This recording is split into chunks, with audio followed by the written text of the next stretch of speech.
It's not the heat that gets you. Well, it might, if the miles and miles of endless barren desert without water don't first.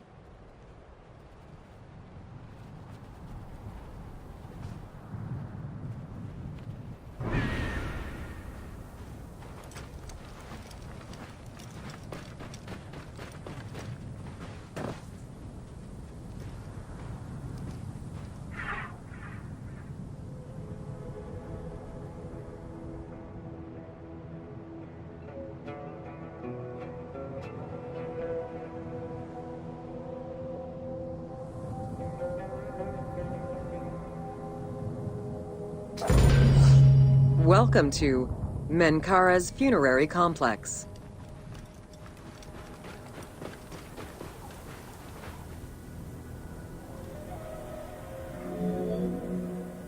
The dimensions of Menkaure's pyramid are much less grandiose. However, unlike its predecessors, Menkaure's pyramid shows a great deal of complexity in its internal and external finish. The outside was partially covered in red granite, while the internal walls were richly decorated. This latter innovation would not catch on until the end of the 5th dynasty, when pyramid texts began to adorn the walls.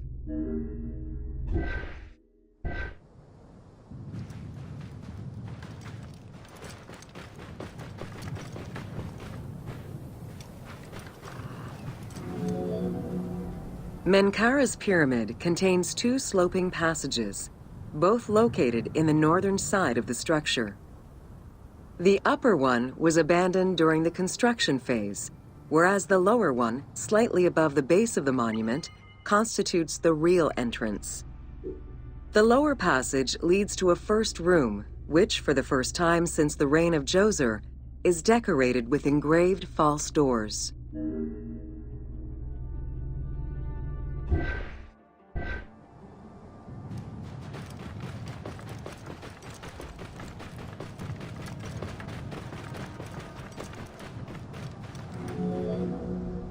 While Menkaure's pyramid complex was unfinished at the time of his death, it was hastily and somewhat shabbily completed by his successor, Shepseskaf. Even so, this funerary structure marks a watershed in the history of this kind of monument. From then onwards, the pyramid shrank, whereas the mortuary temple expanded both in its quantitative and qualitative aspects.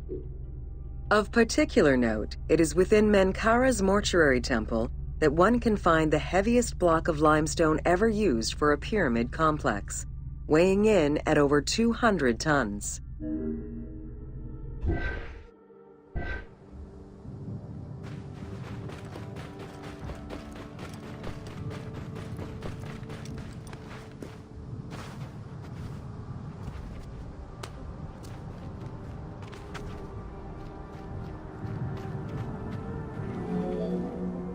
Menkaure's causeway was completed in mud brick by the king's successor, whereas the lower part was nothing more than a simple ramp. As for the Valley Temple, it was built in 2 phases. The foundations were first laid out in limestone during Menkaure's reign, but the temple itself was completed in mud brick afterwards. As such, the Valley Temple was soon damaged and ended up being completely rebuilt during the 6th dynasty.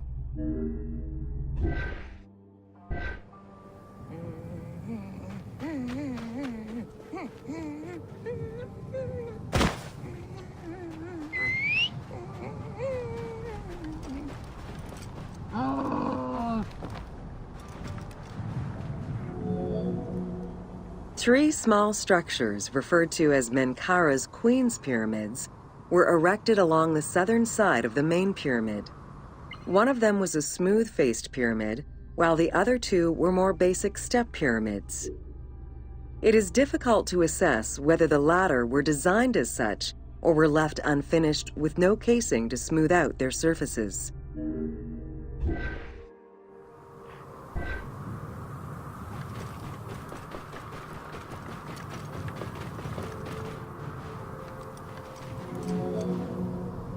The easternmost pyramid was built with the traditional rooms and corridors found within a satellite pyramid meant to house the king's ka. However, a granite sarcophagus was found within, leading to the conclusion that it was used as an actual tomb rather than as a symbolic cenotaph. Drawing on these observations, some assume that this pyramid was first built as a satellite pyramid for the king's ka, before seeing its purpose change to that of a queen's tomb. Which queen, however, remains a mystery.